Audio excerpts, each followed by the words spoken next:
Approaching body station, Johnny. Kanilang pintuan po magbubukan.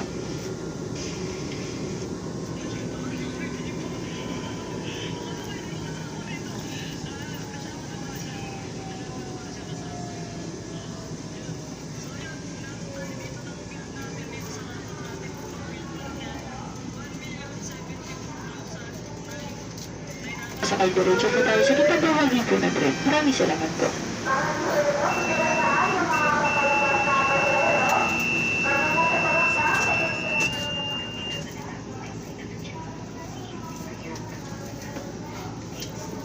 Next station, Guadalupe Station, Guadalupe. Paalala naman po sa mga pasero na mag-iingat po tayo sa mga madurukot sa loob po ng tren. Pakaingatan po ang mga personal na gamit, tuloy naman po na wallet at cellphone. Manatili na rin po tayong nakahawak sa mga safety handrails. Mag-iingat po tayo sa pag-akbang sa pagitan po ng tren at ang station platform. Pakiiwasan na rin po natin sa loob po ng tren at pakikipag-usap o pagsasalita po na malakas para na rin po sa kapakanan ng ating kapwa mananamay. Ganun din po sa paggamit po ng cellphone at gadgets, maaari lang po pakahinaan na gumamit po tayo ng headset upang hindi po tayo makadala ng ating kapwa. Pinaalalahanan ko na rin po ang lahat ng una at pangalawang pintuan po sa unang bahagi na tren ay nakalaan naman po para sa ating mga senior citizen, buntis, mga pansan at pamagulang na may kasamang bata. At ang huling tatlong pintuan sa unang bahagi ng tren, eksklusibo lamang po para sa ating mga babaeng pasahero at babaeng estudyante lamang po. Maraming salamat po. Guadalupe Station, Guadalupe, kanang pintuan po magbubukan.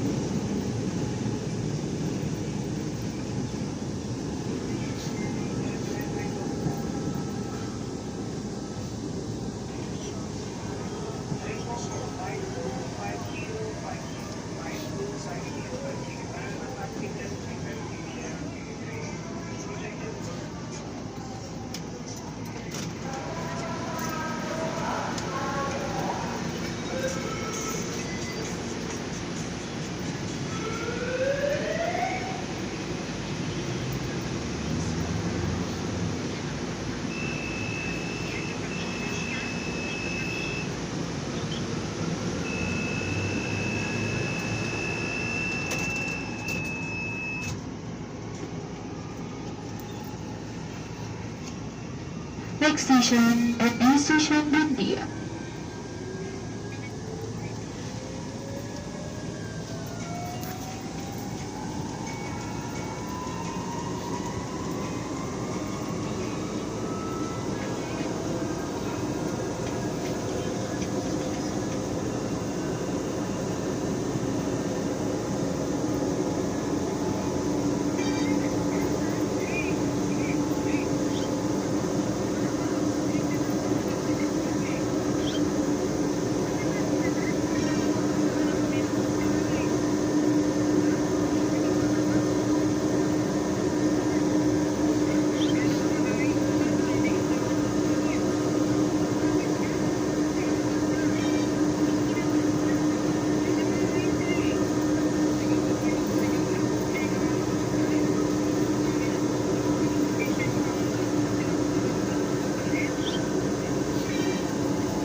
Station, Bundia, kalawang pintuan po magbubukan.